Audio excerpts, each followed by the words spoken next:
Hello बच्चों, आप लोगों को मैं chapter chemical equation and chemical reactions में, जैसा कि chemical equations and chemical reactions के बारे में बता चुका हूँ, उनके बैलेंस्ड करने के लिए एक वीडियो क्लिप बना चुका हूँ।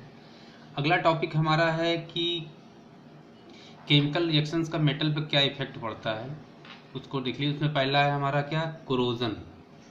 ठीक बच्चों, कोरोजन मीन्स क्या होता है, क्षरण।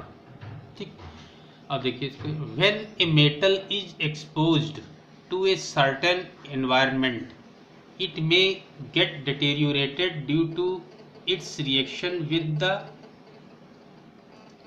एनवायरनमेंट। कहने का मतलब है कि कोई मेटल जब ठीक किसी सर्टेन एनवायरनमेंट में रखा जाता है, पर्यावरण में रखा जाता है, तो ये क्या होता है इसमें, it may get डिटेरियोरेटेड।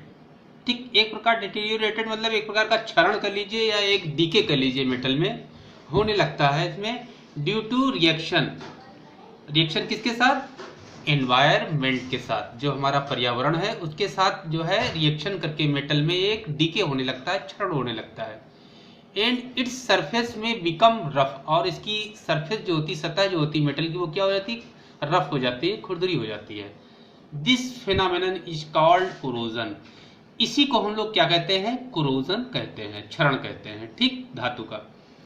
It may be defined as follow. कैसे, इसकी डेफिनेशन क्या बनेगी, देखिए, the slow but spontaneous deterioration of metals due to their interaction with certain environment is called corrosion. कहने का मतलब कि यहाँ पर यह है कि किसी मेटल का जो है धीमा, स्लो लेकिन स्पॉन्टेनियस डिटेरियोरेशन, एक सहज कह लीजिए, एक प्रकार से जो होना ही है, डिके जो डिटेरियोरेशन है मेटल का, ठीक, ड्यू टू देयर इंटरेक्शन, उसकी जो एक अभिक्रिया हो रही है, म्यूचुअल इंटरेक्शन हो रहा है पारस्परिक, किसके साथ, इन्वायरमेंट के साथ, इसी को हम क्या कहते हैं, कोरोजन कहते हैं, क्षरण कहते हैं। ठीक बच्चों, रस्टिंग ऑफ आयरन, लोहे में जंग लगना, is a common phenomenon and may be regarded as a particular case of corrosion। Corrosion का सबसे बढ़िया एग्जाम्पल क्या यहाँ उदाहरण हो सकता है, कॉमन रस्टिंग ऑफ आयरन, लोहे में जंग लगना। ठीक बच्चों, it is a common experience that when a piece of iron or an iron object is left exposed to moist air for some time, ठीक है, for some time it gets covered with a reddish brown coating। हम लोगों ने अनुभव किया होगा, ज्यादातर देखा होगा कि अगर आयरन का कोई, लोहे का कोई पीस या पार्ट जो है, टुकड़ा कोई या ऑब्जेक्ट, अगर उसको इन्वायरमेंट में हम कुछ दिन के लिए छोड़ देते हैं, कुछ समय के लिए छोड़ देते हैं, तो उसके ऊपर देखिए एक प्रकार की क्या हो जाती है, कवरिंग आ जाती है, भूरे रंग की, लाल भूरे रंग की कोटिंग चढ़ जाती है। ठीक, this coating can easily be scratched and is called rust. इस कोटिंग क्या हम आसानी से देखिए निकाल सकते हैं, उसमें से भूरे रंग की जो होती है, लाल, इसे क्या कहते हैं हम लोग, रस्ट कहते हैं। The phenomenon of deposition of reddish brown coating on the surface of iron by the action of moist air is called rusting of iron। जो ये रेडिश ब्राउन कलर की जो डिपोजिशन होती है कोटिंग की, आयरन पर जो जमा हो जाती है, ये रिएक्शन मॉइस्ट एयर के साथ, नमी वाली वायु के साथ होकर के जो है, इसी को हम क्या कहते हैं, आयरन पे, लोहे पे जंग लगना। Rust mainly consist of hydrated ferric oxide and is formed by the combined action of air, water and carbon dioxide on iron. The formation of rust involves a redox process and can रफली be described by the following equation.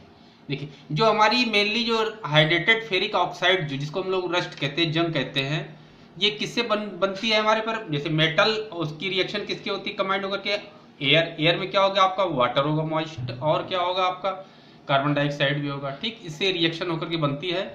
ठीक, अब इसकी reaction कैसे कैसे, iron आपका 4 molecule है, oxygen आपका 3 molecule gas form में है।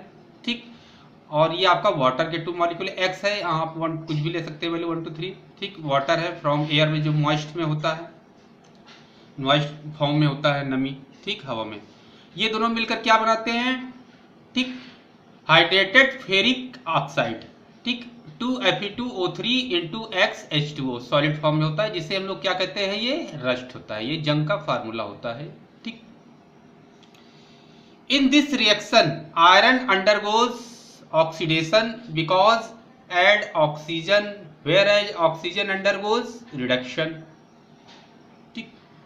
That rusting is of iron is an oxidation reduction और रेडॉक्स रिएक्शन। देखिए इसमें ऑक्सीजन क्या हो जाती है, हमारी ऐड हो रही है, तो ऑक्सीडेशन रिएक्शन हो रहा है, ठीक। और ऑक्सीजन का भी क्या हो रहा है, इसमें रिडक्शन हो रहा है, ठीक। तो इसमें देखिए दोनों रिएक्शन आपकी इन्वॉल्व हो रही हैं, ऑक्सीडेशन और रिडक्शन, इसलिए इसको हम लोग क्या कहते हैं, रेडॉक्स रिएक्शन भी कहते हैं, ठीक। Some other examples of corrosion are as follows. जैसे आपने copper is a shining metal with the reddish brown lustre, ठीक, on keeping it for a long time, ठीक, its shining disappears and green coating is deposited on its surface. जैसे तांबा होता है ना, चमकदार होता है, ठीक, लाल और भूरे कलर का, अगर इसको काफी देर आप रख दीजिए, काफी समय के लिए एटमॉस्फेयर में, तो देखिए इसकी जो लस्टर होता है, चमक होती है, वो गायब हो जाती है, ठीक। और धीरे धीरे क्या होता है, उस पर हरे रंग की एक कोटिंग हो जाती है। तो कॉपर पे कैसा आपका वो होता है, क्रोजन होता है, ग्रीन कलर का होता है, ठीक। अब दूसरा देखिए सिल्वर का, इसी तरह सिल्वर आर्टिकल्स है ब्राइट शाइनिंग लस्टर, इसमें भी बहुत चमक होती है, इसको भी अगर कुछ समय आप रख दीजिए for a long time, they lose their lustre, ठीक, अपना चमक खो देते हैं, ठीक। To deposition of black coating on their surface, इनके ऊपर ये काले रंग की जो है कोटिंग चढ़ जाती है ना चांदी के ऊपर, फिर उसको एसिड डाल करके साफ कराया जाता है, ठीक। तो ये सब किसके एग्जाम्पल है, क्रोजन के एग्जाम्पल। ये बच्चों एक बोर्ड के एग्जाम में हाई स्कूल में ये आपका ये शॉर्ट नोट्स में काफी पूछा जाता है क्रोजन, ठीक। इसको ध्यान से समझ लीजिए और इसको कॉपी में नोट कर लीजिएगा और इसको याद कर लीजिए बच्चों, ठीक। ओके।